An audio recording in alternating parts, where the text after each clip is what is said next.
Muy bien, entonces vamos a Romanos. Entonces, como de costumbre, vamos a ver el material que habíamos preparado, que como les habíamos dicho, no es sino una, si se quiere, una revisión, una pequeña edición de la Biblia, de la versión Reina Valera que todos conocemos, y que revisándole justamente había visto que de pronto el formato con cuadritos a la derecha y todo lo más, especialmente para Romanos, tal vez no iba a funcionar.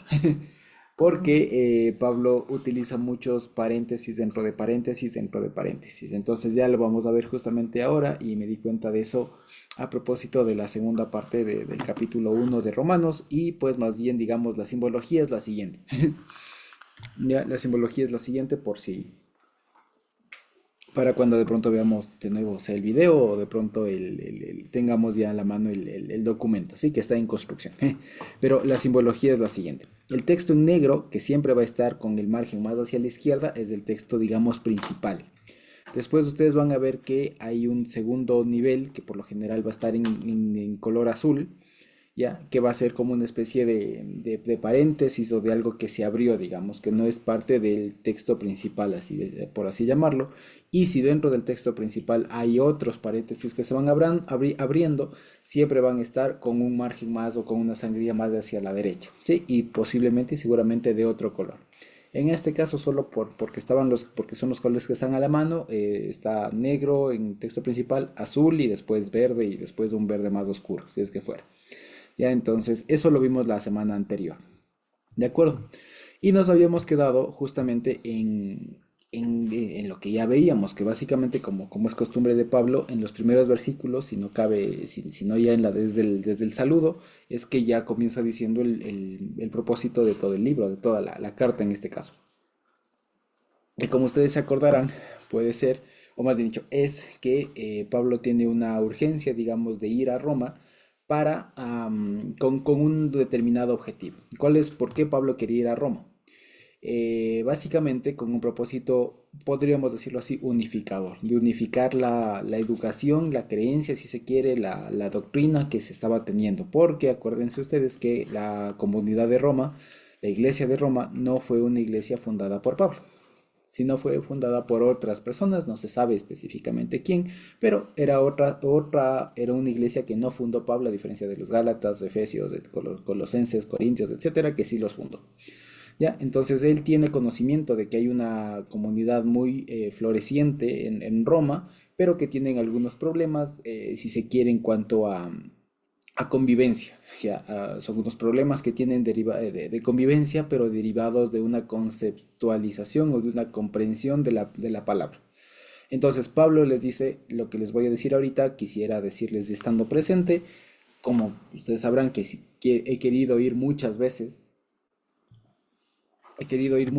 a ustedes, pero porque incluso tengo asuntos por ahí, tengo unas deudas por ahí que saldar, pero mientras tanto que voy, quiero compartirles mediante esta carta el Evangelio, ¿ya? Y cuando vaya allá haré lo mismo, es lo que él está diciendo aquí. Evidentemente e históricamente hablando, Pablo no sabía o no estaba aquí todavía presupuestado que él iba a ser después tomado preso, iba a ser enjuiciado y así iba y en esa condición iba a llegar a Roma. Aquí él pensaba que todavía estaba ya terminando sus viajes misioneros y todo lo más y después de haber terminado su periplo por ahí, ya, la intención de él era seguir a Roma con rumbo a España, ¿de acuerdo?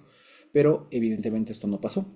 Después le toman preso, le capturan, le juician y preso es que va a dar a Roma. ¿De acuerdo? Entonces, pero esta es la intención general de la carta. Ahora, si se quiere, a través de toda la carta en realidad ataca un tema, ¿ya? Y esto es lo que no alcancé, digamos, a decirlo la anterior semana, pero vale la pena decirlo. Cuando nosotros leamos Romanos, hay que leerlo, como bien lo decíamos en la introducción, es como una condensación, un resumen, un extracto, una síntesis, si se quiere, una perfección, un producto final, si se quiere, de todo lo que Pablo había enseñado en sus años de misionero, de apóstol. Pero si lo queremos adaptar, digamos, fíjense ustedes que lo que predicaba Pablo, y esto como dato histórico, a veces nosotros nos imaginamos que Pablo hablaba profundidades, cosas así, pero que incomprensibles. Y en realidad no. Ya con lo que vimos en Gálatas nos habremos dado cuenta que en realidad lo que Pablo predicaba era algo muy sencillo, era algo muy básico. no predicaba cuestiones así, digamos que parecerían ahora profundas, alguna cosa así que no se había escuchado hasta el momento, alguna cosa así, o que de pronto a nosotros no hayamos sabido ya. Lo que pasa es que Pablo tenía su estilo de escribir. Entonces, el asunto es que a través, con todo esto que quiero decir, que a través de la carta a los romanos, Pablo utiliza o ataca un solo tema, ¿ya? Y el tema que ataca justamente, o que aborda, quiero decir, que ataca, ¿no? Que aborda, que desarrolla, es justamente el Evangelio, ¿ya? Y es una palabra que fíjense ustedes, es como cuando a veces, no me acuerdo, creo que a San Agustín le preguntaron en su tiempo, San Agustín se le dice, ¿no? A este sacerdote que también fue filósofo, se le preguntó en su momento qué es el tiempo, ¿ya? Y él decía, cuando no me preguntan por él, sé qué es, pero cuando me preguntan, no sé qué es. Entonces, por ejemplo, el Evangelio parece que es algo así, porque si no nos preguntan qué es el Evangelio, todos sabemos de qué se trata. Pero cuando nos preguntan, bueno, ¿qué es el Evangelio? Muchas cosas vienen a la mente. No porque no sepamos, sino porque de pronto no hay una cosa así muy delimitada que poder repetir si se quiere, ¿ya? Si yo les preguntara ahorita qué es el Evangelio para ustedes, ¿ya? O qué hemos aprendido que es el Evangelio, diremos muchas cosas, diremos desde el mensaje de la Biblia, de pronto, es la palabra del Señor, es el mensaje que contiene o básicamente se refiere a la obra del Señor en cuanto a que murió, resucitó y pronto viene, es qué sé yo, cosas por el estilo. Pero fíjense ustedes que hablar del Evangelio, que etimológicamente hablando significan las buenas nuevas o las buenas noticias, ¿no es cierto? Eh, no es algo sencillo, quiero decir. O sea, cualquier intento, digamos, de conceptualización o de definición, en el sentido de tratar de definir en una oración, en una frase, siempre va a ser muy insatisfactorio. Por lo siguiente, porque es un concepto demasiadamente amplio. Es muy amplio. Imagínense ustedes que para intentar abordar lo que es el Evangelio, Pablo se manda toda la carta a los romanos. Entonces, lo que primero quiero saber es que, por ejemplo, a veces es una típica pregunta de instituto bíblico o de seminario o de algún curso, ¿no? El Evangelio es dos puntos. Y redacte ese concepto, esa información, de pronto tal vez inspirados en algún versículo bíblico, alguna cosa, y decir, este es del Evangelio, aquí en estos dos versículos está, en estos tres, o aquí en este conjunto de versículos está. Resulta que no es tan fácil como eso, ¿ya? En realidad, el Evangelio está contenido y una buena explicación de lo que es el Evangelio está contenido en la carta a los romanos. O sea, si queremos estudiar qué es el Evangelio, hay que leerse Romanos, ¿ya? Y después de eso, ya si eso podemos llegar a dar alguna síntesis de conceptos o de aspectos principales del Evangelio, será otra cosa. Pero lo que no es bueno, digamos, especialmente visto en la experiencia que Dios me ha permitido tener, no es productivo, no es producente, que nos aprendamos de memoria un concepto, si se quiere, de Evangelio. Y en realidad de cualquier cosa, ¿ya? Sino que más bien comprendamos el concepto. Y aquí les hago recuerdo de algo, de una herramienta lingüística que justamente viene bien para esto. En lingüística, en el lenguaje en general, hay dos cosas. Una cosa es el concepto, por así decirlo, y otra cosa es digamos, la cosa como tal, el objeto, ¿de acuerdo? Entonces, si yo, por ejemplo, el ejemplo más básico, más general que se suele poner esto es, hagan cuenta la palabra árbol, ¿ya? Si yo les digo a ustedes que definan un árbol, o que traigan a la mente la palabra un árbol, cada uno de nosotros imaginar un árbol diferente. No nos vamos a imaginar el mismo árbol, ¿de acuerdo? Pero sí podemos decir, y a partir de eso podemos decir, bueno, un árbol en términos generales es un organismo vegetal que tiene raíz, tronco, ramas, eventualmente da frutos, algunos sí, otros no, cosas por el estilo. Pero lo que quiero decir con esto es que más importante que dar una definición de lo que es algo, en este caso, en el ejemplo, un árbol, ¿ya? Lo que más interesa no es el término, las palabras, sino el concepto. O sea, que podamos estar conscientes de todo lo que engloba. ¿De acuerdo? ¿Por qué? Y esto por qué me tomo unos minutos, porque aunque ustedes no lo crean, hasta ahora muchas de las discusiones, incluso a veces discusiones, quiero decir, en cuanto a debates, inquietudes y demás que hay en el medio cristiano y todo más, se ha dado no por conceptos, sino por términos. O sea, ¿por qué? Porque es que cuando yo digo árbol, digo ramas. No, es que algunas no tienen ramas. O digo porque tienen ramas y hojas. Sí, pero algunos árboles no tienen hojas. Entonces estás mal porque es que... Entonces me explico. O sea, se da por ese tema de cuando ya uno asienta, si se quiere, o termina restringiendo ya la definición de un concepto. ¿De acuerdo? Entonces, eso es lo que no se quiere acá. ¿Ya? Y si ustedes se dan cuenta, ahí les pediría igual que tomemos mucha atención cuando veamos en algún foro, esto se da mucho, mucho, mucho en redes sociales. Mucho se ve en redes sociales y mucho más aún en el ámbito de raíces hebreas, en general del cristianismo, y es porque la gente y los hermanos, o una forma de aprender muy útil, es aprender a repetir términos, definiciones, ¿ya? Es aprender a repetir definiciones, lo cual para un nivel, digamos, básico está bien, ayuda, ¿ya? Pero para un nivel más avanzado y más práctico es insuficiente y es incluso hasta, ¿qué les digo? Un poco detiene el desarrollo, ¿de acuerdo? Porque si sigo siempre manejando con una definición, ¿ya? Con una sola definición, con un conjunto de palabras de una oración, eso quiero con eso defenderme toda la vida, va a ser improductivo, no lo voy a poder hacer. Porque el concepto es mucho más amplio que el término, los términos, la oración que uno escoge para definirlo. Así de sencillo. Entonces, por eso les decía, cuando veamos de pronto una discusión, un debate, lo que fuera, en redes sociales o en cualquier lugar, en un video, en un mensaje, en un foro, lo que fuera, se van a dar cuenta que muchas de las discusiones no es por el fondo, es por la forma. No es por el concepto, sino porque es que fulanito dijo tal cosa y no es tal cosa, es esta otra. ¿Ya? Y por eso fíjense ustedes y recordarán que yo no soy muy fan, digamos, no soy muy proclive a utilizar un determinado término, a menos que ese sea el que, digamos, en español tenga la mejor definición y todo el más, pero por lo demás no soy muy proclive a utilizar, a ver, copie, dos puntos, salvación es dos puntos, a ver, repita, no, o el evangelio es dos puntos, repita, no, porque justamente hacer eso es limitante y hasta cierto punto es un poco antipedagógico, es decir, limita el aprendizaje, ¿ya? Entonces lo que vamos a ver aquí, justamente, y si ustedes quieren, pueden, de pronto si están anotando o llevar en la idea, la cabeza, la idea es, aquí vamos a aprender qué es el Evangelio, pero no con el ánimo de que me den una definición, ¿ya? O sea, no es que me digan, Evangelio, dos puntos. Evangelio es el conjunto de, o sea, no, no, es lo que Dios, no.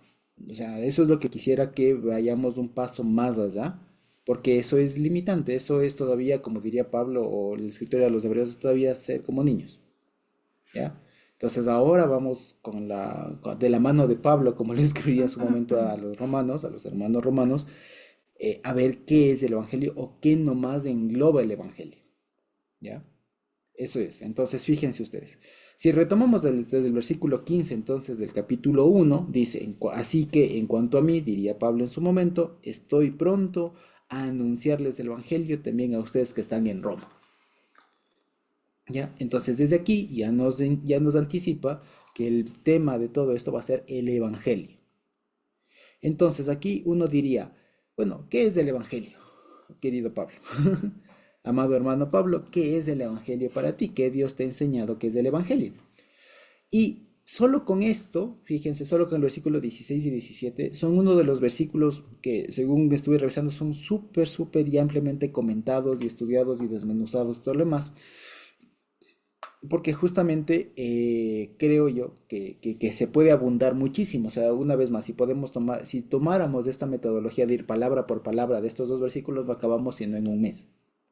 Porque podríamos ver que es el poder, que es Dios, que es salvación, que es fiel, que es judío, que es griego, que es la justicia que es la justicia de Dios, que es revelar, que es fe, que es cómo está escrito, dónde está esto de Habacuc y todo lo demás. Entonces sería una cosa demasiado engorrosa, que personalmente creo que Pablo no tenía la intención de complicarnos así la vida. ¿Ya? Entonces, no porque no sea útil, sino porque la cuestión es que el mensaje de Pablo, la metodología de Pablo, era más bien trabajar con conceptos que ya estaban implantados en la cabeza. Así de sencillo, así de sencillo. Entonces, cuando a Pablo le preguntan indirectamente, ¿qué es el Evangelio? Una cosa primera que tendríamos que aprender es lo siguiente, una cosa o algo de lo que no hay que avergonzarse. Ujú. Ya, si quisiéramos ir dando muchas definiciones, podríamos ir viéndolo acá.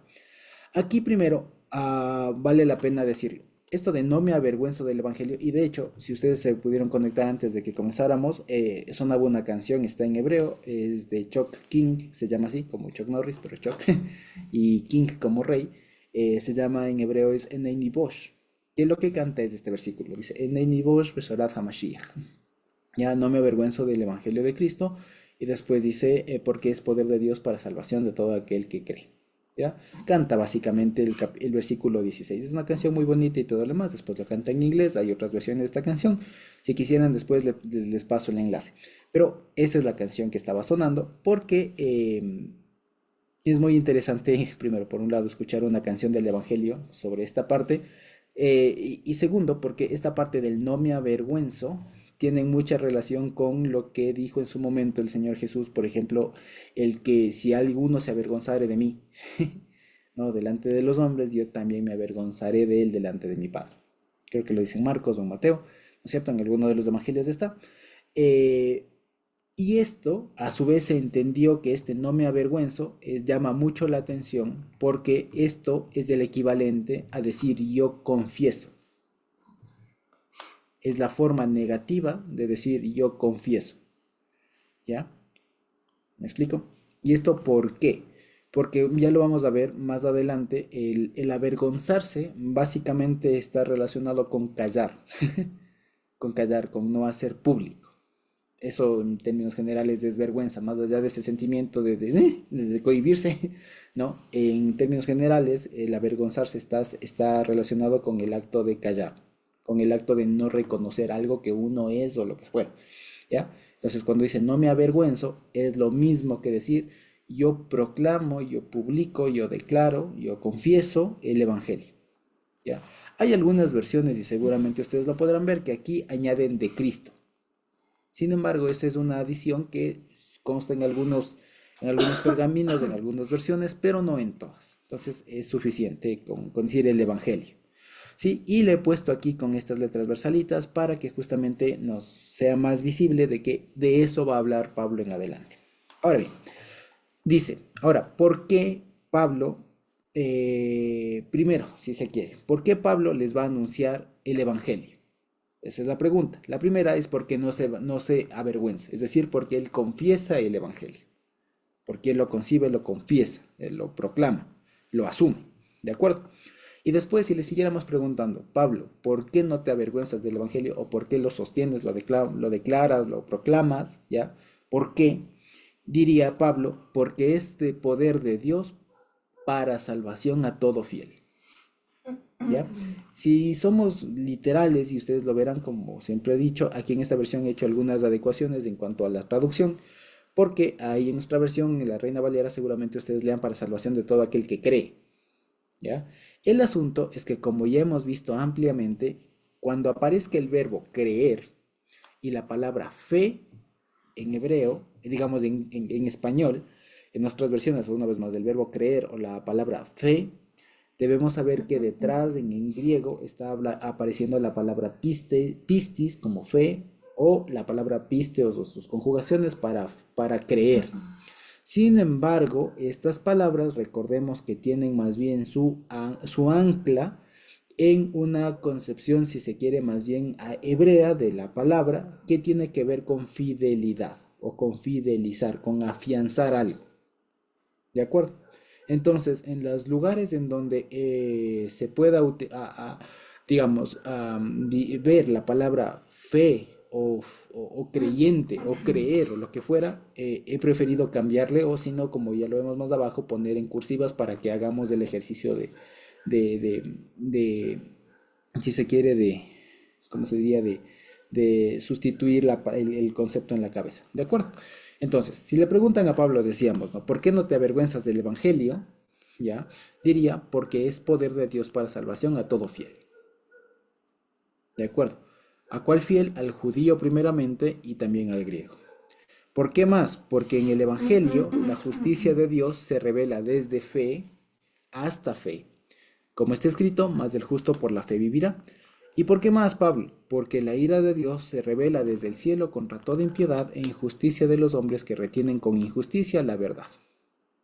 ¿De acuerdo? Entonces aquí Pablo, si ustedes quieren, en el versículo 16 al 18, da, si ustedes quieren, tres motivos, tres razones por las que él no se avergüenza. Dos principalmente, porque es poder de Dios y porque se revela desde fe y hasta fe.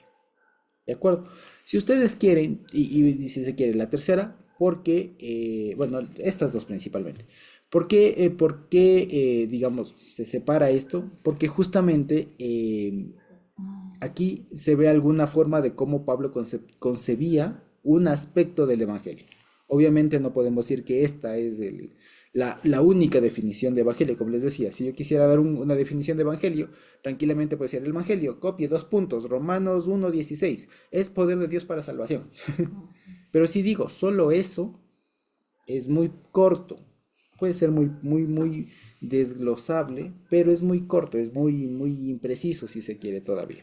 ¿Ya? Entonces, vamos a ver. Es poder de Dios para salvación. ¿De acuerdo?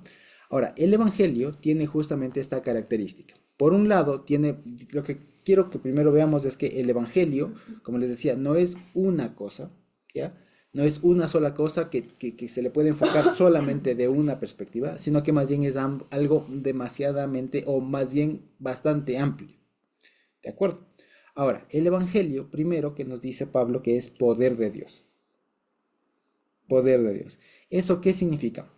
Si vamos un poco a preguntarnos qué es poder de Dios, ya solamente poder, poder es justamente tener la capacidad de efectuar algo, ya es poder, justamente. ¿Ya? Acuérdense por ejemplo, poder político, poder económico. ¿Qué significa? Que son aquellas personas que tienen alguna cualidad que les permite hacer algo y que sin eso no es posible hacer X cosa. Entonces, es poder de Dios para salvación. Entonces, el Evangelio, fíjense ustedes, es la herramienta o es el mecanismo por el cual Dios es el único que tiene la potestad de ejecutar o de efectuar la salvación. ¿De acuerdo? Eso es una de las facetas del Evangelio.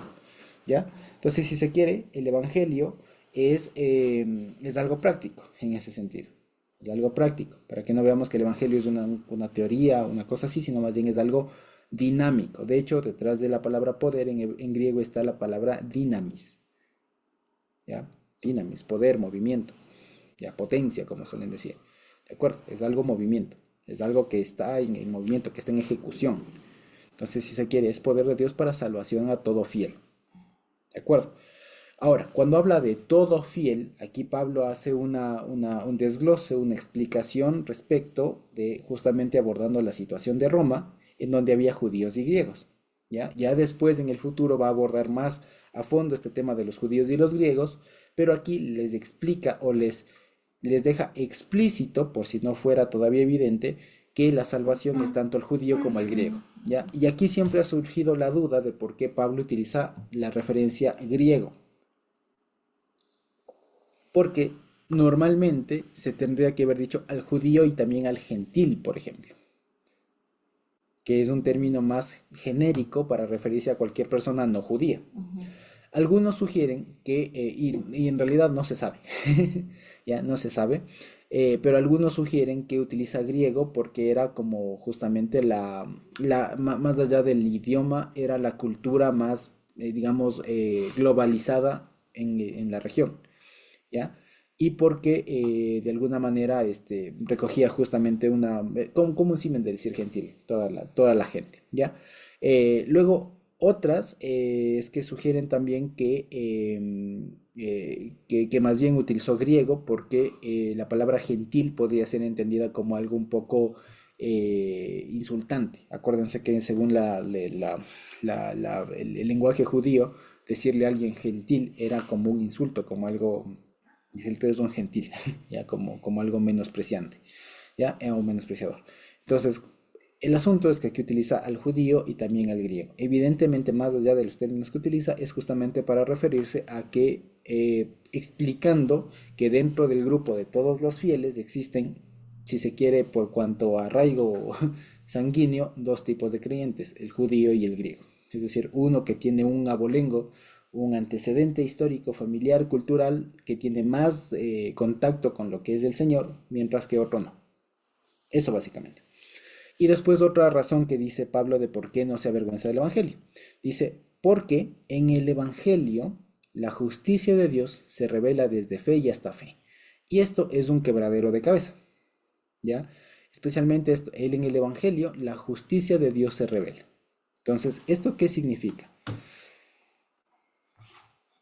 Vamos a verlo. Lo que hace ruido es justamente esto. Se revela desde fe hasta fe. Y hasta fe. Si yo le pusiera aquí, voy a poner fidelidad. ¿De acuerdo? Porque si digo de fe y hasta fe es un poco extraño. ¿Ya? Entonces dice, ¿por qué más no te avergüenzas, Pablo, del Evangelio? Dice, porque en él, en el Evangelio, la justicia de Dios se revela. Si yo le pongo solo hasta ahí se entiende. ¿De acuerdo? Porque en el Evangelio la justicia de Dios es revelada. ¿Ya? Y aquí primero que a muchos les ha llamado la atención el uso de esta frase, la justicia de Dios. ¿Por qué? Porque la justicia, el término justicia en griego ahorita se me escapa de la memoria, pero el término justicia en griego tenía más bien el matiz de sentencia, ¿ya? De sentencia condenatoria por un lado, y también la otra que la justicia, especialmente cuando se tradujo al latín la Biblia, en la famosa Vulgata, en las diferentes versiones que tiene, se utilizó la palabra latina justitia, que es de donde viene justicia. Pero la justitia para los romanos ya era la justicia distributiva, o sea, el famoso dar a cada cual lo que le corresponde, ¿ya? Pero eso dejaba de lado muchas otras cosas de hacer justicia, ¿ya? Como la equidad, que es en función de las necesidades, en función de la realidad de cada uno, etcétera, etcétera, etcétera, etcétera. Entonces, justamente cuando se dan estas cosas, uno dice, por ahí no es. Y el asunto es que Pablo no está utilizando la justicia en términos o con mente griega o latina, sino que más bien está utilizando la justicia de Dios desde una perspectiva bíblica. Y la justicia de Dios, si bien puede tener en algún sentido el matiz de sentencia, de decisión judicial, sea absolutoria o sea condenatoria, el asunto es que la justicia de Dios aquí y en todo Romanos se va a utilizar en el sentido de medida estándar, ¿ya? En el sentido de estandarización, de ¿qué se diría? Igualización, no sé si existe esa palabra, o de ecualización, digamos, esa sería la palabra, de ecualizar, o sea, de poner todo en un nivel igual, ¿ya?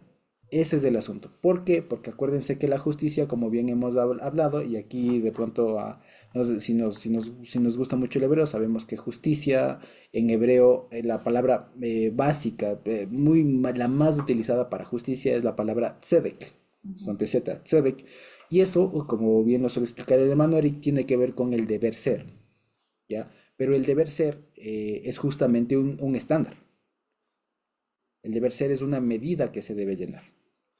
Ya, es lo que debe ser. Ya, entonces, cuando hablamos de la justicia de Dios, aquí entendamos el estándar, la medida, la estatura, como diría en otras palabras. Ya, eso en pocas palabras es la justicia de Dios.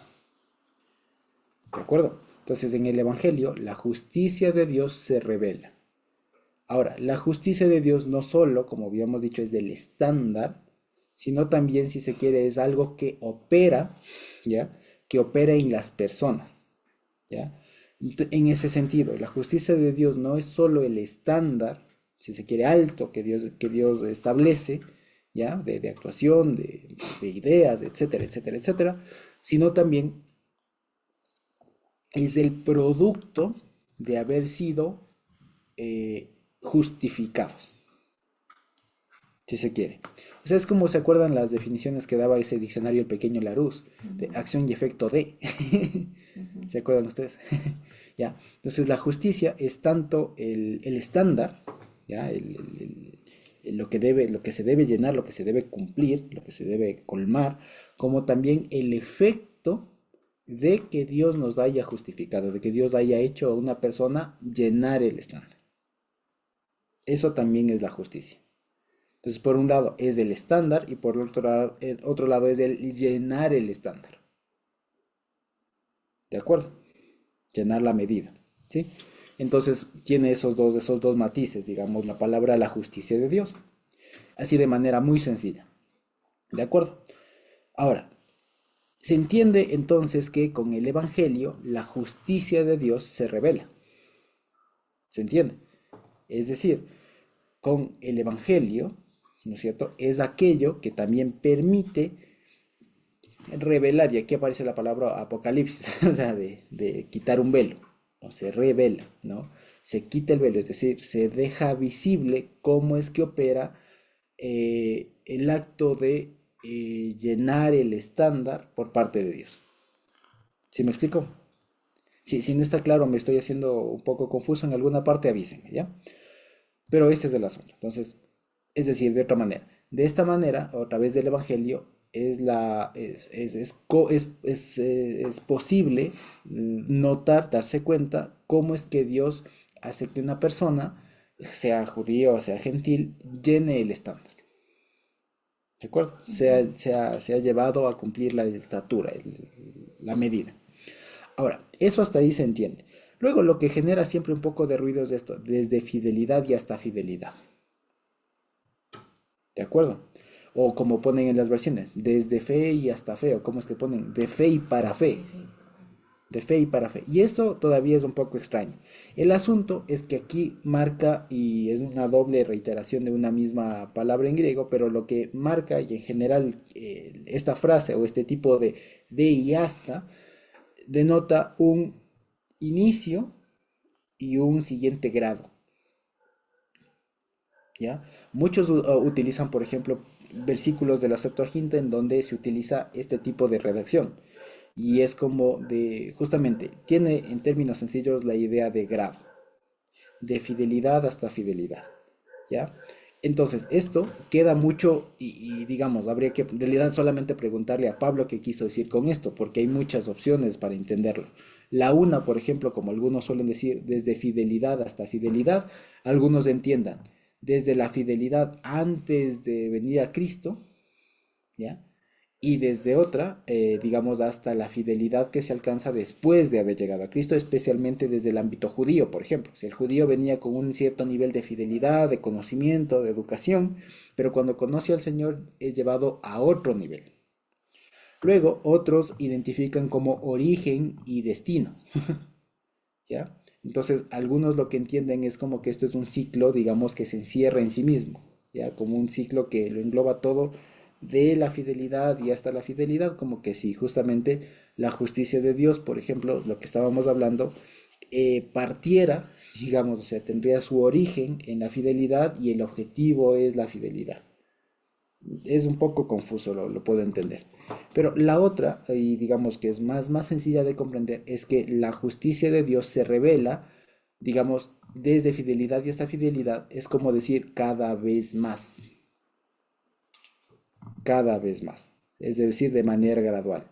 En el Evangelio, entonces, es un mecanismo que permite ir creciendo, o si se quiere, seguir creciendo gradualmente en el conocimiento de la justicia de Dios, en el conocimiento del estándar y en el conocimiento del proceso. ¿Se me explico? Por lo que dice, se revela de fidelidad hasta fidelidad, o sea, de poco en poco, de grada en grada, por así decirlo. Todo, si se quiere, englobado en el mismo sistema. Y después aquí dice, porque está escrito, o como está escrito, más del justo por la fe vivirá. Y este versículo siempre ha despertado un poco de polémica, ¿ya? Tanto ahora en el ámbito de raíces como en el ámbito académico, si se quiere, ¿ya? En el ámbito, digamos, o en el ámbito cristiano especialmente, Y también ha habido polémica, quiero decir, y especialmente en todo lado por lo ambiguo que es el término, por lo ambiguo que es el versículo. ¿De acuerdo? El justo por la fe vivirá. Si yo lo veo, si yo lo veo en griego dice así tal cual, o sea, mal traducido no está, ¿ya? Pero si yo lo veo, por ejemplo, en Habacuc, esto está citando Habacuc 2:4, la parte final, ¿no es cierto? En nuestras Biblias traducen más del justo por su fe vivirá, ¿ya? Pablo no dice su fe, Pablo dice la fe, ¿de acuerdo? Si es que, ¿y por qué Pablo, aquí primer dato, por qué Pablo no traduce directamente su fe, sino dice la fe? ¿De acuerdo? O sea, si se quiere, aquí Pablo está modificando un poco la redacción del versículo. No está citando textualmente o traduciendo textualmente. Y al parecer es por una razón. Porque este versículo, esta parte del versículo de Habacuc, tiene varias versiones. Aquí en la nota al pie les he puesto justamente cómo es que, permítanme quitar estas señales de, ya, aquí en la parte de abajo está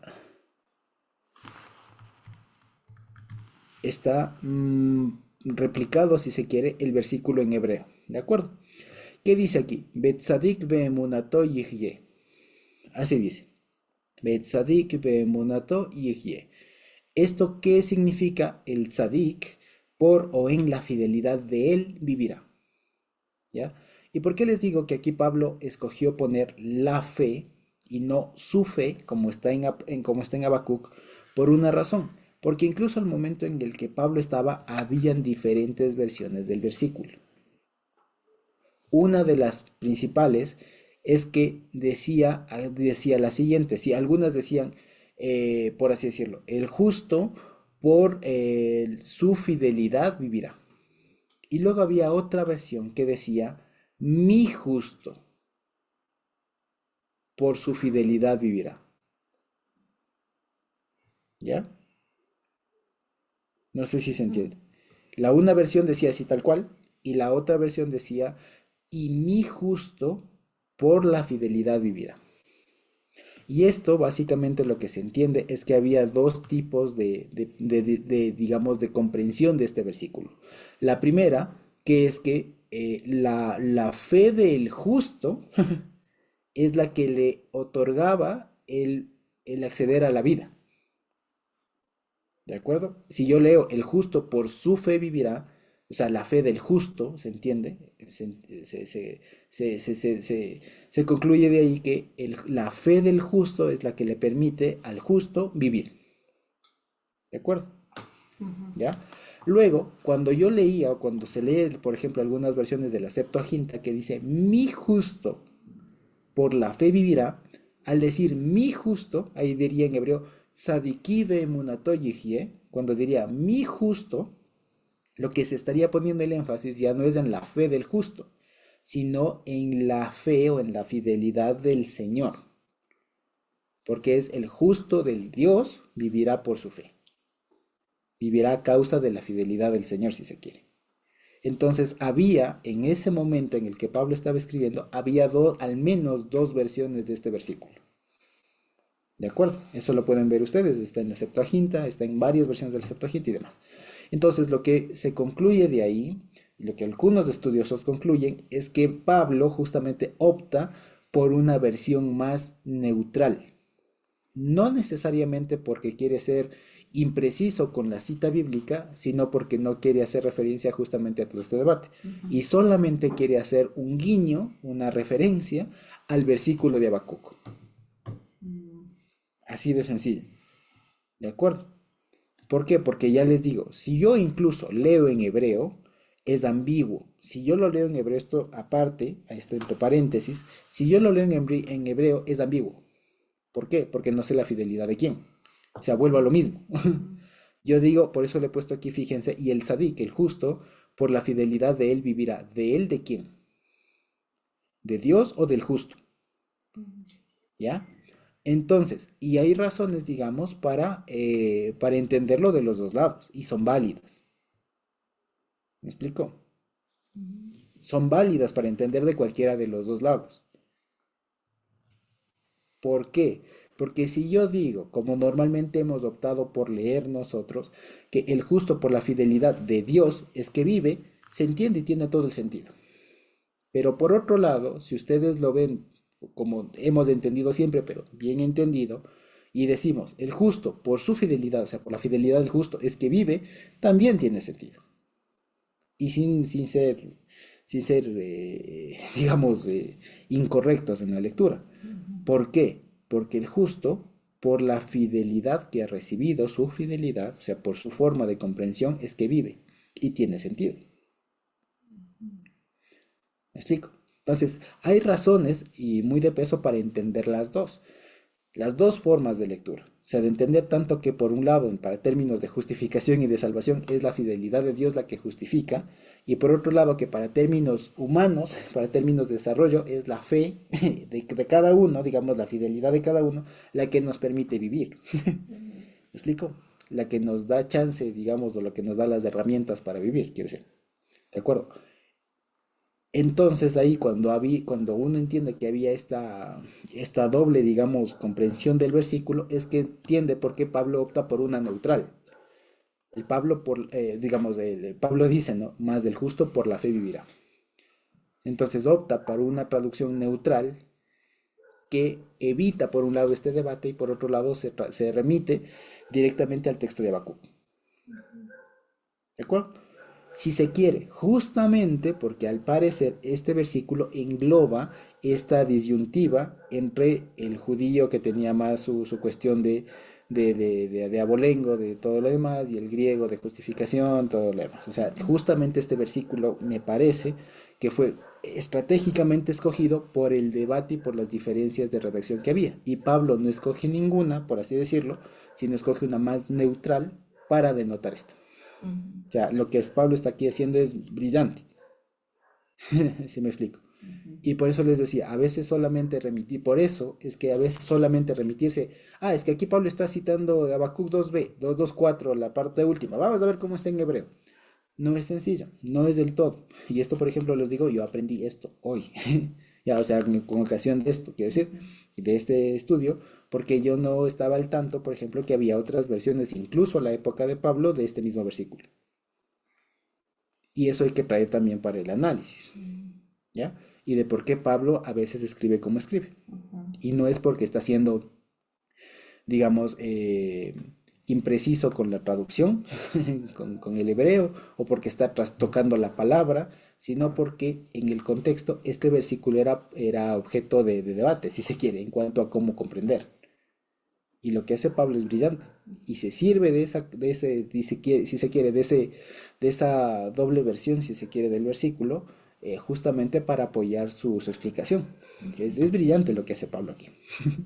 ¿Sí? Eso por un lado. Entonces, aquí Pablo ha dado, perdón, dos razones, dos motivos muy de peso, que tienen que, si ustedes se dan cuenta, este término, la salvación, viene a la larga siendo un sinónimo de la justicia de Dios. ¿Ya? Entonces, fíjense ustedes que Pablo es un maestro de la época y que, como les decía, está dando ya su, su, su, su, su mejor explicación de lo que él ha aprendido en torno al Evangelio. ¿Qué es? Que es poder, es algo dinámico, es algo potente, es algo que está en movimiento, que tiene fuerza, tiene poder, justamente para salvar, para justificar en ese sentido a todo fiel. Vale la pena decirlo también entre paréntesis, hay muchas personas que suelen distinguir y suelen decir, una cosa es la salvación y otra cosa es la justicia. Pero a la larga aquí vemos que Pablo está utilizando estos términos en este sentido como sinónimos. En algún otro contexto tendrán sus significados más distinguidos, pero al menos aquí los utiliza bastante como sinónimos. La salvación no es otra cosa que la justicia de Dios. ¿Ya? Básicamente eso. Y fíjense ustedes, para todo fiel, y se revela desde fidelidad hasta fidelidad. Si lo vemos. Ok. Entonces aquí Pablo lo que dice en pocas palabras es, el Evangelio es aquello que permite evidenciar cómo es que ocurre la salvación. Ya está.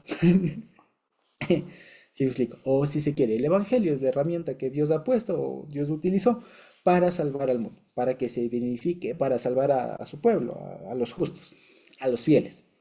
tanto judíos como griegos. Sí, eso en pocas palabras, ¿ya? Y de eso va a desglosar ahora. Ahora, como alguna vez alguien me enseñó y me dijo, una buena cosa, si a veces, como solemos decir, ¿no? Para saber qué es una cosa, a veces es bueno comenzar por saber bien qué no es esa cosa. Ujú. Ya, entonces, si yo, por ejemplo, quiero definir qué es un perro, ¿de acuerdo? Y no sé por dónde comenzar, o tal vez ya lo sé, pero es una forma muy pedagógica de hacerlo, la mejor forma de definir una cosa o la mejor forma de comenzar a aproximarse a alguna cosa, de conocer una cosa, es por saber qué no es esa cosa. Entonces, lo primero que va a hacer Pablo, fíjense ustedes, en lugar de abordar el tema del Evangelio respecto de qué es, qué aspectos toma, cómo opera y todo lo demás, ¿de acuerdo? Lo que va a hacer es decir qué no es del Evangelio, ¿de acuerdo? Entonces, ya nos ha dicho arriba un poco de qué es, y ahora va a decir qué no es. Entonces, fíjense ustedes, aquí en el versículo 18 hasta el 32, vamos a ver que Pablo, y vamos a ver que en esto ya nos va a fluir mucho más, porque Pablo lo que hace es, en pocas palabras, describir, como diría él, la impiedad e injusticia de los hombres que retienen la injusticia con la verdad, con injusticia, la verdad. Es decir, ¿qué es lo que pasa cuando en una sociedad o cuando un conjunto de seres humanos no tienen el evangelio? O sea, o dicho de otra manera, el evangelio hacia los fieles, si se quiere, opera para salvación. Pero para los que no son fieles, opera la justicia, sí, pero en sentido de sentencia, en sentido de condenación. En ese contexto es que acá en el versículo 18 se utiliza la palabra ira. ¿De acuerdo? Entonces, fíjense, y aquí hay una cadena de al menos tres o cuatro porqués. ¿Ya? No me avergüenzo del Evangelio porque es poder, porque la justicia se revela y porque la ira de Dios se revela. E incluso entre el versículo 17 y 18, fíjense ustedes que hay una correlación. O sea, son dos caras de la misma moneda.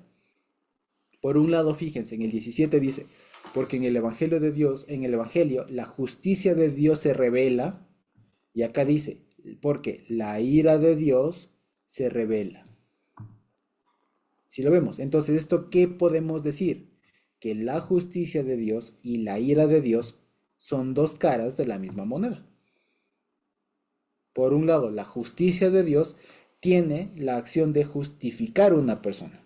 Pero eso significa que por otro lado, la misma acción implica que hay otro conjunto de personas que no son los fieles sobre quienes ha operado en sentido contrario.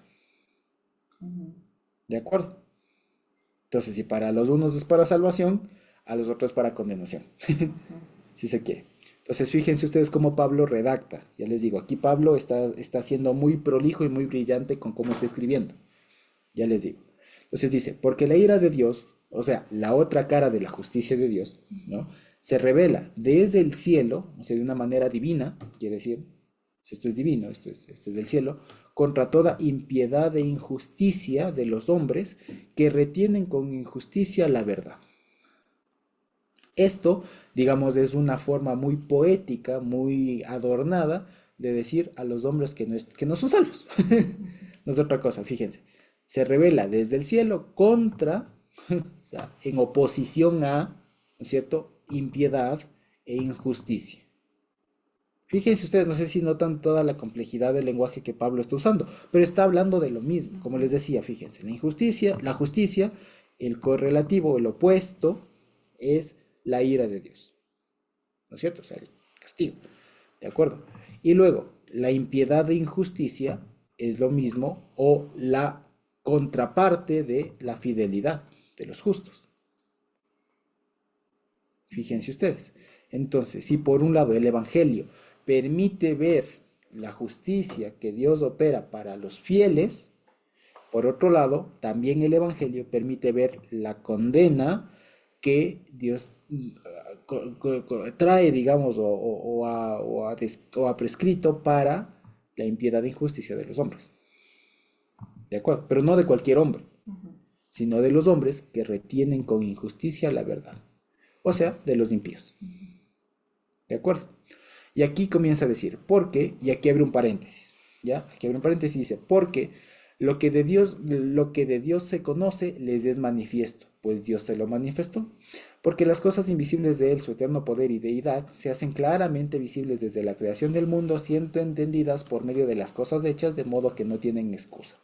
Y esto en general suele despertar un debate interminable respecto de un problema incluso hasta casi filosófico, y es el problema de cómo se conoce a Dios, el problema del conocimiento de Dios, ¿ya? Porque por lo general, especialmente en el ámbito de raíces y mayormente cristiano, se suele entender que solamente a Dios se le conoce o Dios es posible conocer a Dios cuando Él se da a conocer. Pero si leemos estos dos versículos, parece que hay otra forma, al menos de tener una intuición, una idea de lo que es Dios, y es a través de las cosas visibles, Mm. ¿ya?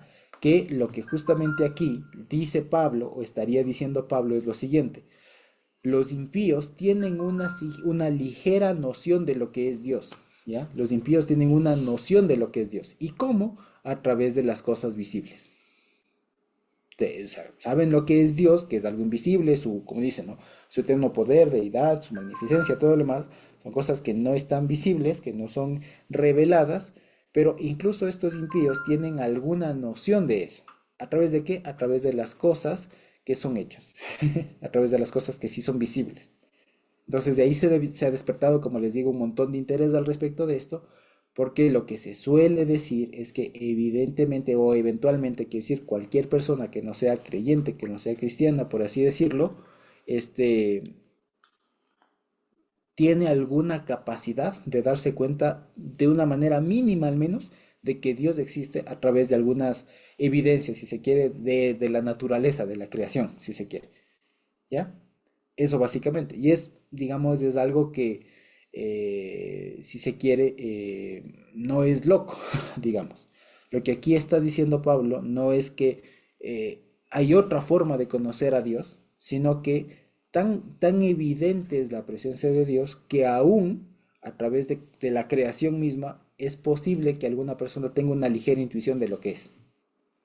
¿Ya? Sin embargo, el asunto, o más bien dicho, el asunto que Pablo aquí está diciendo, más allá del problema filosófico y todo lo demás, lo que está diciendo Pablo es lo siguiente.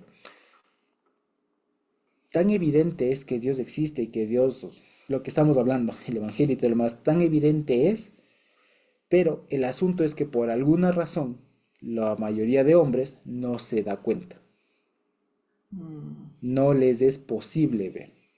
Una mínima pueden acceder.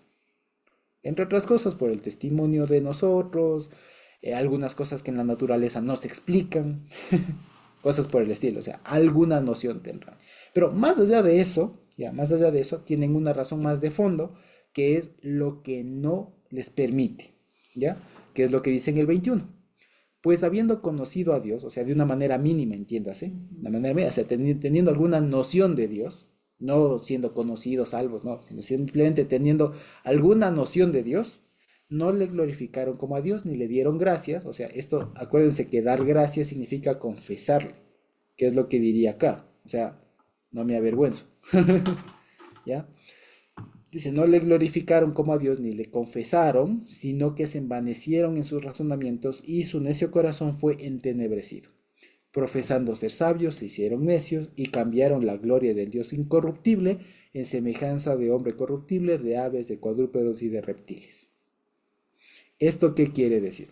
Aquí, como les decía, para no hacernos lío, porque si aquí vamos por cada una de estas cosas, evidentemente Pablo está hablando de la idolatría. ¿Ya? De que una de las razones de que Dios, o de que digamos, de que el Evangelio no ha operado en una persona es que tiende a ser idólatra. Porque teniendo alguna noción, alguna idea de que existe Dios, lo que en su proceder, digamos, en su pensamiento, en sus ideas, en lugar de poder acceder, digamos, a conocer a Dios finalmente o en el fondo, lo que terminan haciendo es interpretando según sus propias vivencias y por eso es que lo hacen, ¿no? Con imagen de hombre corruptible, de aves, cuadrúpedos y reptiles. Y esto a la larga viene siendo una referencia del Salmo 106:20 y de Jeremías 2:11. Pueden ustedes verlo en sus casas, de acuerdo a lo que dicen esos versículos, pero básicamente es esto, ¿ya? Es que cuando una persona, y lo que describen estos dos versículos es lo siguiente: cuando un pueblo, una persona, en general, alguien no tiene el conocimiento revelado por el Señor, lo que termina haciendo es reemplazando el concepto real por uno disminuido, por uno idolátrico, si se quiere. ¿Ya?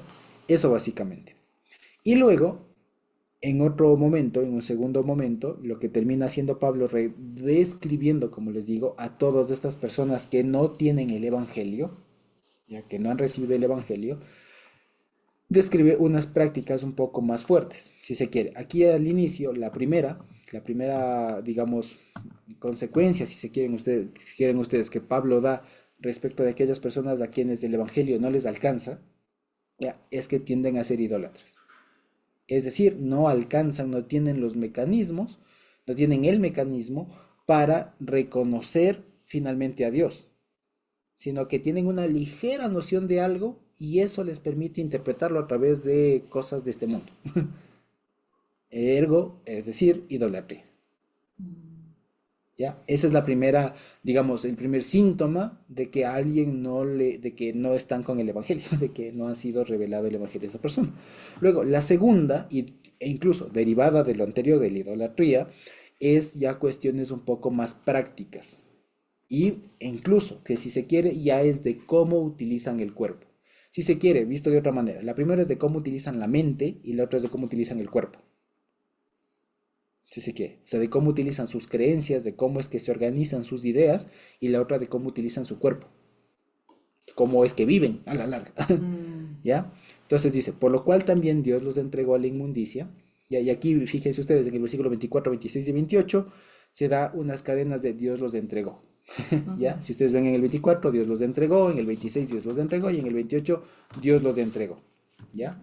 Entonces dice, por lo cual también en el 24 Dios los entregó a la inmundicia. ¿Qué es esto de inmundicia? Concupiscencias de sus corazones. ¿Ya? De modo que, y esto que se entiende, de modo que deshonraron entre sí sus propios cuerpos. Fíjense ustedes, ya que cambiaron la verdad de Dios por la mentira, honrando y dando culto a las criaturas antes que al Creador, el cual es bendito por los siglos. Amén.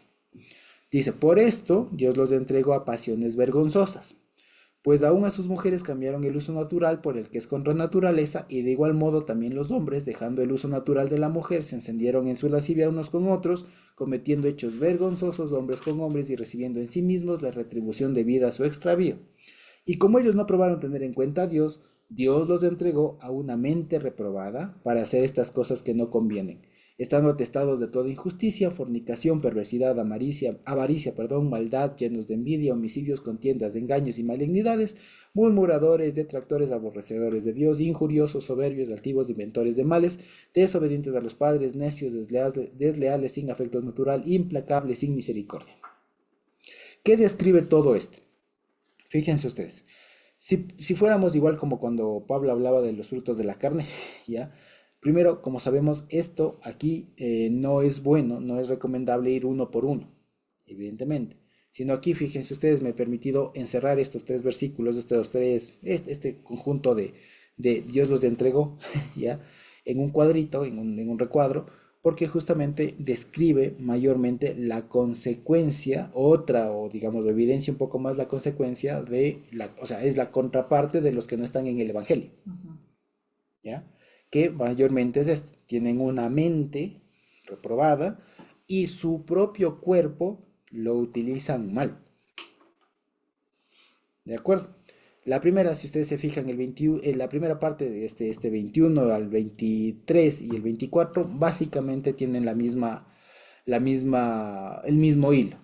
Y es que la mente, cuando una persona no tiene el evangelio, la mente está desviada y desvían el culto, el reconocimiento, la proclamación, digamos, la falta de vergüenza, como decía Pablo hace un momento, ¿no es cierto? Que debería ser hacia Dios, la redireccionan hacia otras cosas que no son Dios. ¿Ya? Adoran a las criaturas y no al creador. O sea, son idólatras, en pocas palabras. ¿ya? O sea, cambian eso, no tienen eso. ¿Por qué pasa?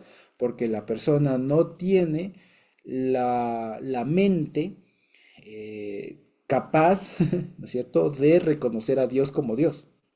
Y como no tiene esa posibilidad intelectual, por así decirlo, o sea, mental, si se quiere, no sé cómo decirlo, o sea, de acá, ¿cierto? Como no tiene esa herramienta, quiero decir, entonces lo que hace es reemplazar esa noción que tiene de algo con otra cosa.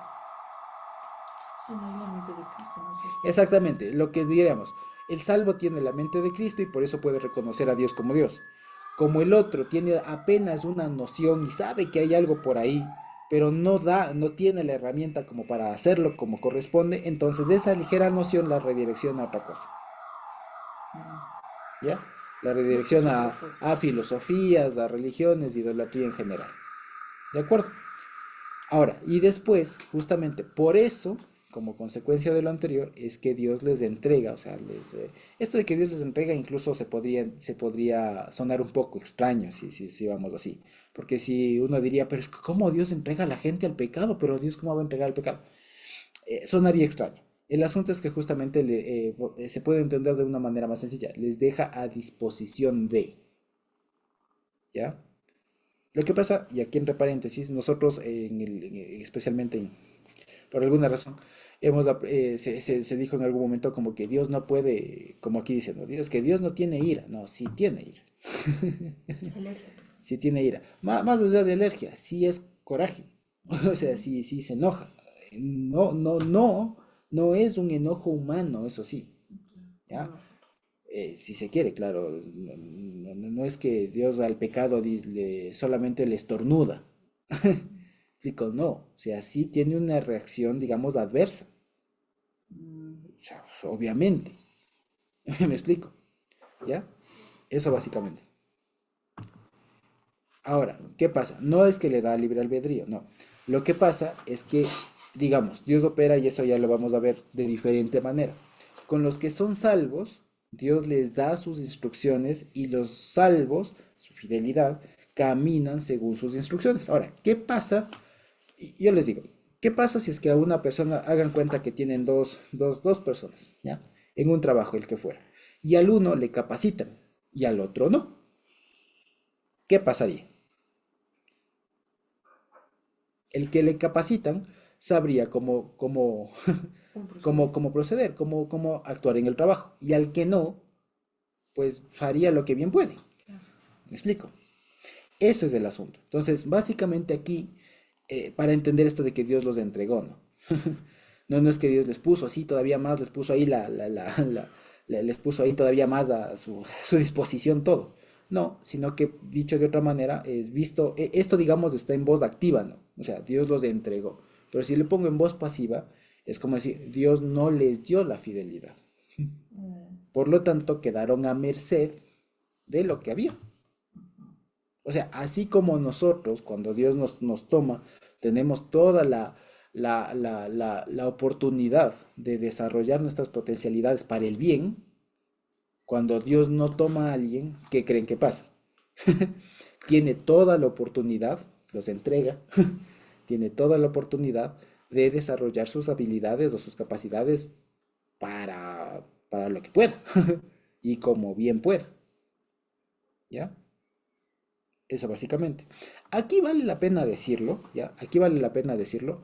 Parecería, ¿o no? O el lenguaje que Pablo utiliza es un lenguaje muy exagerado, por lo siguiente, porque no es que una persona, o sea, aquí digamos está describiendo Pablo, si se quiere, al perfecto, al perfecto,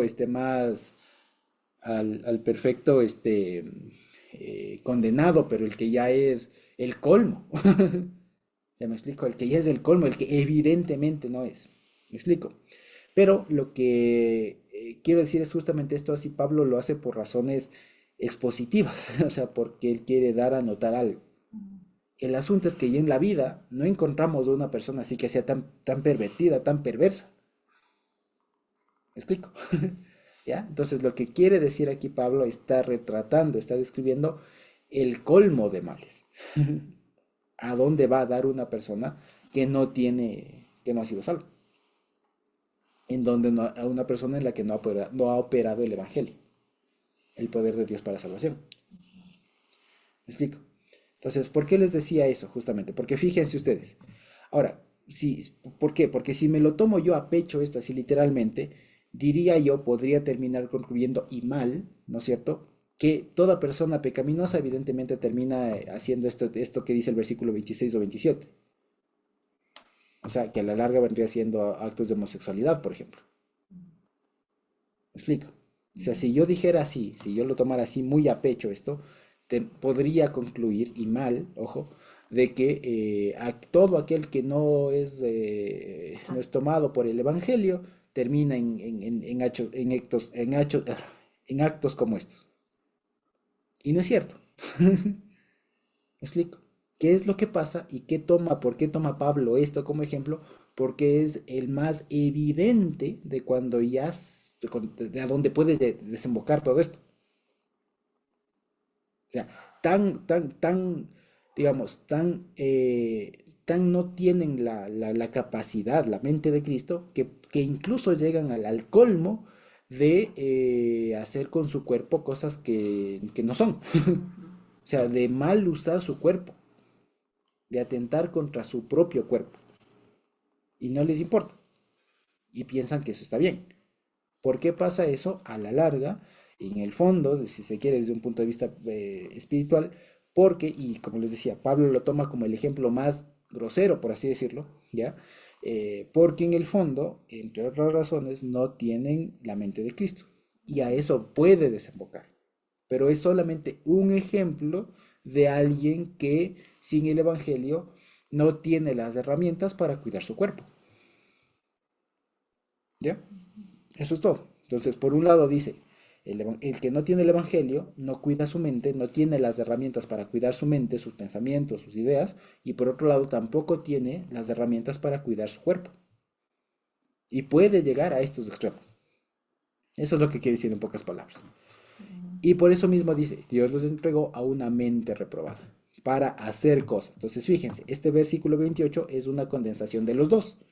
Dado que los entregó, les puso a merced, están sin protección de Dios respecto de sí mismos, de su naturaleza pecaminosa, y por lo tanto tienen tanto una mente reprobada, que después lo que se termina reflejando es actos, hechos, que no convienen. Lo que ponen ahí, injusticia, fornicación, perversidad, contiendas y todo lo que pone ahí, entre otras. ¿Me explico? Entonces, básicamente, y como les decía, de manera muy, muy, muy sencilla, en estos 18 al 32, ¿cuántos son? 32 menos 18 serían 14. En estos 14 15 versículos, lo que Pablo está describiendo la realidad o la situación de una persona que es impía e injusta. Es Mm, decir, un hombre que no tiene la verdad. Un ser humano. El ser humano que no tiene la verdad. Es esto, es una persona que no tiene límites, que no tiene orientación en cuanto a su mente respecto a Dios y tampoco tiene orientaciones, tiene objetivos, fines buenos respecto de con el Señor en cuanto a su cuerpo, ¿ya? En cuanto a su conducta. Eso básicamente. Entonces, en pocas palabras, una vez más, lo que hacen estos 14 versículos es describir la conducta, el comportamiento, la mente, el cuerpo, la conducta en general, el comportamiento de una persona que no tiene el Evangelio. Fíjense ustedes. Y dice, finalmente en el 32, quienes habiendo entendido el juicio de Dios, que los que practican tales cosas son dignos de muerte, fíjense ustedes, o sea, los que no tienen el Evangelio, no solo las hacen, sino que también se complacen con los que las practican. ¿De acuerdo? Entonces fíjense ustedes, aquí vuelve a topar y digamos cierra de una manera muy, muy interesante porque conecta la frase de aquí de la ira de Dios con el juicio de Dios. Fíjense ustedes. ¿De acuerdo? Pablo cierra entonces toda su exposición hasta el momento diciendo, todos ellos que habiendo entendido el juicio de Dios, ¿no es cierto? No solo hacen esas cosas, sino que también se complacen con los que las practican. Ahora bien, a propósito de esto, algunos debaten sobre a quiénes está hablando, porque sabemos que Pablo está hablando a los cristianos de Roma, tanto a judíos como a gentiles.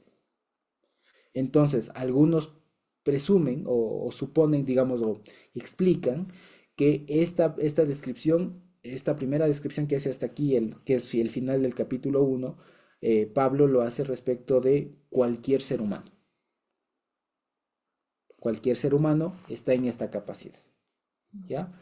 ¿Por qué? Porque a partir del capítulo 2 es que Pablo va a tomar va a tomar digamos, el mismo supuesto, o sea, de qué pasa cuando alguien no está en el evangelio, pero respecto de judíos. ¿Ya? Respecto de los judíos, y ahí es cuando ataca este tema de tú que tienes la ley y pecas, Mm, no sé qué, ¿ya? Entonces, básicamente es eso. Sin embargo, como les digo, parecería que Pablo en algunas partes sí ataca, digamos, o aborda más el asunto respecto de unos y después respecto de otros, que los judíos por un lado, los gentiles por el otro, el débil y el fuerte y todo lo demás. Pero parece más bien que aquí justamente es una descripción más bien genérica, tanto para judíos como para gentiles, de alguien que es la descripción genérica, digamos, de alguien que no tiene el evangelio. ¿Ya? Una descripción genérica y incluso una proyección genérica, digamos, de alguien que no tiene el evangelio. ¿Sí? Eso básicamente. Entonces, para ir finalizando y para recapitular todo. El propósito de la carta de los romanos o a los romanos es Pablo enseñar lo que él ha podido condensar sobre el Evangelio.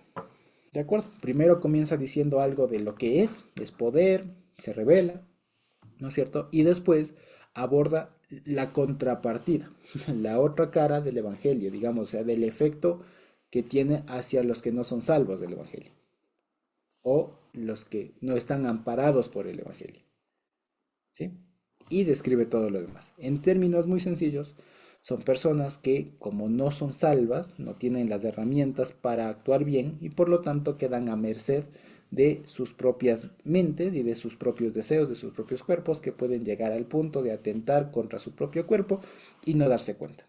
Y que además pueden llegar todavía aún más al colmo de incluso no hacer eso, pero alegrarse con aquellos o de aquellos o con aquellos que sí lo hacen. ¿Ya? Y aún más pueden llegar todavía más al colmo de saber que eso está mal, ¿no es cierto? Y aún así saber que está mal y practicarlo, o si no lo practican, todavía estar felices, alegrarse. complacerse con los que sí lo hacen. ¿De acuerdo? Eso básicamente. ¿Sí?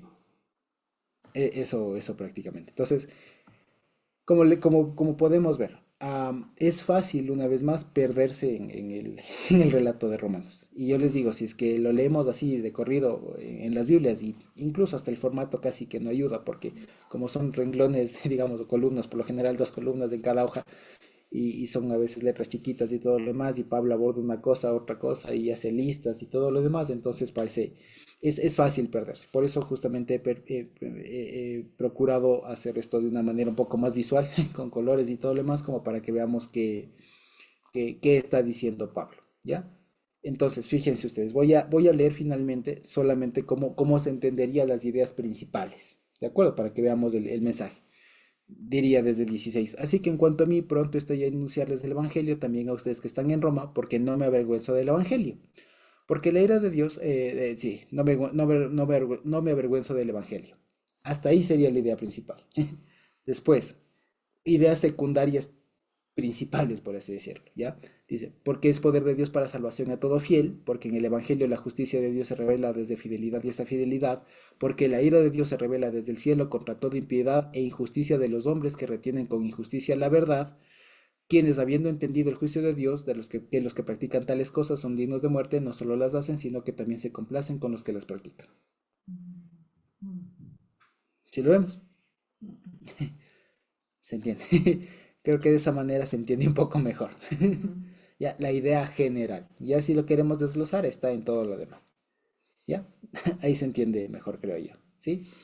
Eso básicamente. Entonces, fíjense que de esa manera creo que se puede ir comprendiendo un poco mejor cómo redactaba Pablo, cómo escribía y como les digo, el mensaje a la larga viene siendo sencillo, viene no siendo complicado.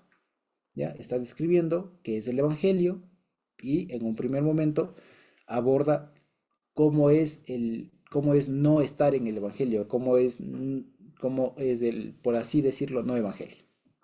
¿Ya? Ujú. Eso básicamente. Ok, entonces quizás hasta ahí tenemos alguna pregunta, algún comentario.